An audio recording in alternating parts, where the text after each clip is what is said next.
कुछ कमाई के मौके हैं। तो शुरुआत करते हैं एसएमसी ग्लोबल से, और यहाँ पर ये बैंक ऑफ बड़ौदा में खरीदारी करने की राय दे रहे हैं। कल सरकारी बैंकों में खास करके काफी शानदार तेजी हमने देखी थी। आज बैंक ऑफ बड़ौदा में खरीदारी कर सकते हैं क्योंकि आखिरी कुछ मिनटों में अच्छा यहाँ पर ट्रेंड देखने को मिला था, तेजी आई थी। 112 के लेवल्स के लिए आज आप खरीदारी कर सकते हैं। स्टॉप लॉस होगा 106 का। और कोल इंडिया में भी आखिरी कुछ मिनटों में कल खरीदारी देखी गई थी। आज भी आप खरीदारी का ट्रेड ले सकते हैं।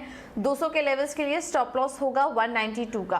5 पैसा कैपिटल की तरफ से जो हमें कॉल्स मिल रही है उसमें पहला है आईजीएल, यहाँ पर खरीदारी करके चलिए 394 के टारगेट्स के लिए। स्टॉप लॉस होगा 364 का।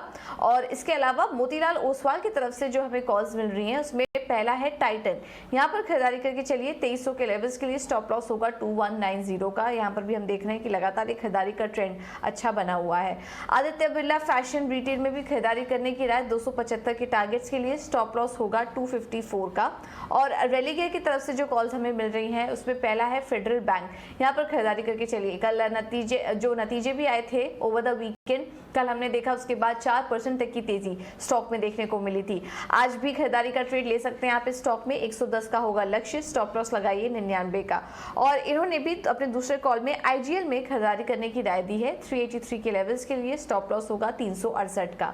आखिर में बात करते हैं जयनाम ब्रोकिंग की तरफ से जो कॉल्स हमें मिल रही हैं उसमें पहला है प्रेस्टीज, यहाँ पर खरीदारी करके चलिए। पहली तिमाही के यहाँ पर अपडेट कुछ आए हैं और 464 के टारगेट्स के लिए आप खरीदारी कर सकते हैं। स्टॉप लॉस होगा 429 का।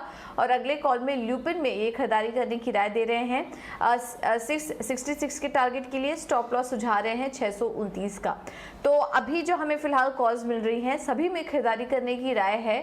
आईजीएल एक प्रेफर्ड पिक नजर आ रहा है। और आज भी एक्सपर्ट ये मान के चल रहे हैं कि बैंकिंग शेयरों में जिस तरह का मोमेंटम कल हमने देखा था तेजी का, वो आज भी जारी रह सकता है। हालांकि सुबह जब हमारी नितिलेश से बात हुई थी तो उन्होंने अपने दोनों ही स्टॉक में बिकवाली का ट्रेड दिया था, तो काफी मिले जुले व्यूज निकल कर आ रहे हैं। आज ट्रेडिंग के लिहाज से भी देखें तो कुछ उतार चढ़ाव बना रह सकता है। स्टॉप लॉस लगाकर कोई भी ट्रेड लें इस मार्केट में। अब आगे बढ़ते हैं और एक और खबर की तरफ आपको ले चलते हैं। और वक्त तो किस तरह का मोमेंटम था, कहां पर एक्शन था, ये सब समझ लेते हैं। और बताने के लिए सौमित हमारे साथ जुड़ चुके हैं। सौमित, गुड मॉर्निंग, बताइए। कल की अगर हम बात करें तो निफ्टी में करीब 130 पॉइंट्स की रिकवरी देखने को मिली डेज लो से। पिछले 2 दिनों से निफ्टी लगातार गेन किए जा रहा है और ये जो गेन्स थे वो इन्फोसिस और आईसीआईसीआई बैंक ने लीड किए थे। निफ्टी बैंक इंडेक्स में भी करीब 530 पॉइंट्स की रिकवरी देखने को मिली थी और निफ्टी बैंक इंडेक्स पे लगातार 2 दिनों से गेन किए जा रहा है। सारे सेक्टर इंडेक्सेस सिवाय के निफ्टी एफएमसीजी और निफ्टी फार्मा मतलब सिवाय के डिफेंसिव्स के सारे इंडेक्सेस जो थे वो गेन कर रहे थे कल के ट्रेड में। निफ्टी आईटी इंडेक्स की अगर हम बात करें तो 3% के गेन्स के साथ बेस्ट परफॉर्मिंग इंडेक्स था। 5 दिनों से ये इंडेक्स गिरे जा रहा था बट मंडे के ट्रेड में पॉजिटिव क्लोजिंग के साथ बंद हुआ। एलटीआई, एल&टी इन्फोटेक और माइंडट्री टॉप गेनर्स थे। और उसके अलावा अगर हम देखते हैं तो निफ्टी मेटल इंडेक्स भी करीब 1.5% की रिकवरी दी थी 2 डेज लो से।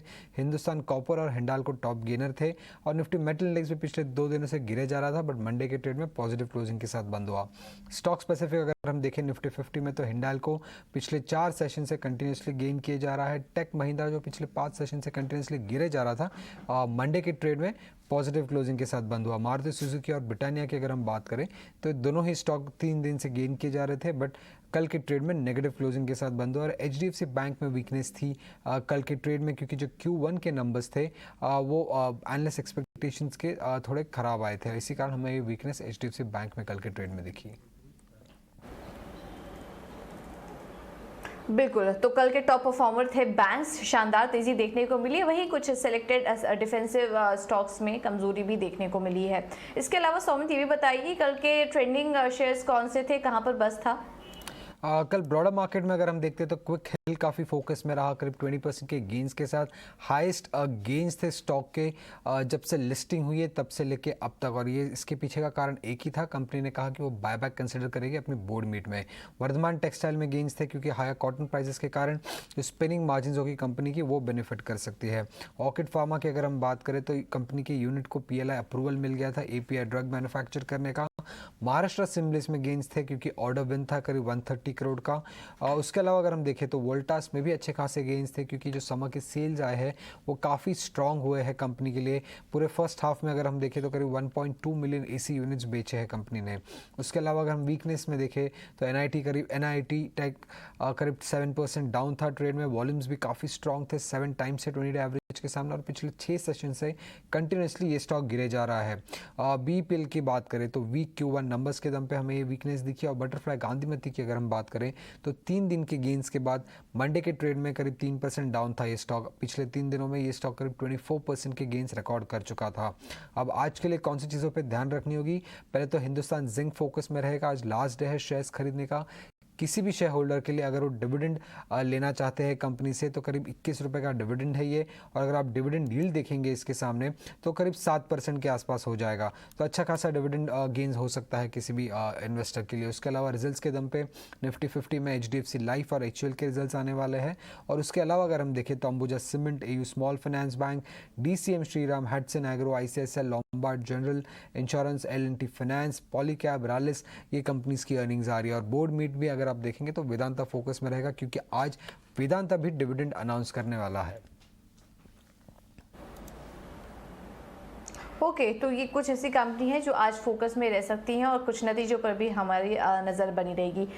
Thank you so much Sumit ये सारी जानकारी देने के लिए। चलिए आगे बढ़ते हैं और आपको बताते हैं आज के लिए कुछ ट्रेडिंग कॉल्स